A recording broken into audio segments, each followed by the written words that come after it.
महाकवि कालिदास कृत मातंगी श्यामला नवरत्न मालिका स्तोत्रम्। ओंकार पंजर शुकीं उपनिषदुद्यानकेली कलकंटीं आगम विपुणमयूरीं आर्यां अंतर्विभावये गौरीं दयमान दीर्घनयनां देशिकरूपेण दर्शिताभ्युदयं वामकुचनिहितवीणां वरदां संगीतमातृकां वन्दे श्यामतनुसौकुमार्यां सौन्दर्यानन्दसम्पदुन्मेषां तरुणिमकरुणापूरां मदजलकल्लोललोचनां वन्दे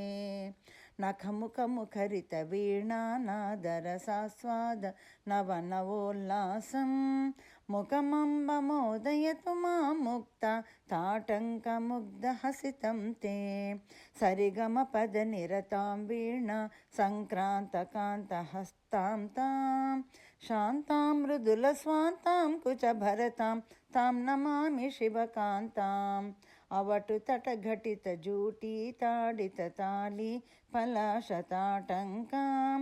वीणावादनवेलाकम्पित शिरसां नमामि मातङ्गीं वीणारवाणुषङ्गं विकसमदामोदमाधुरी भृङ्गं करुणापूरिततरङ्गं कलये मातङ्गकन्यकापाङ्गाम् मणिभङ्गमे चकाङ्गीं मातङ्गीं नौमि सिद्धमतङ्गीं यौवनवनसारङ्गीं सङ्गीताम्बोरुहानुभवभृङ्गीं मेचकमासे चनकं मिथ्यादृष्टान्तमध्यभागं तं मातस्वस्वरूपं मङ्गलसङ्गीतसौरभं वन्दे नवरत्नमाल्यमेतद्रचितं मातङ्गकनकाभरणं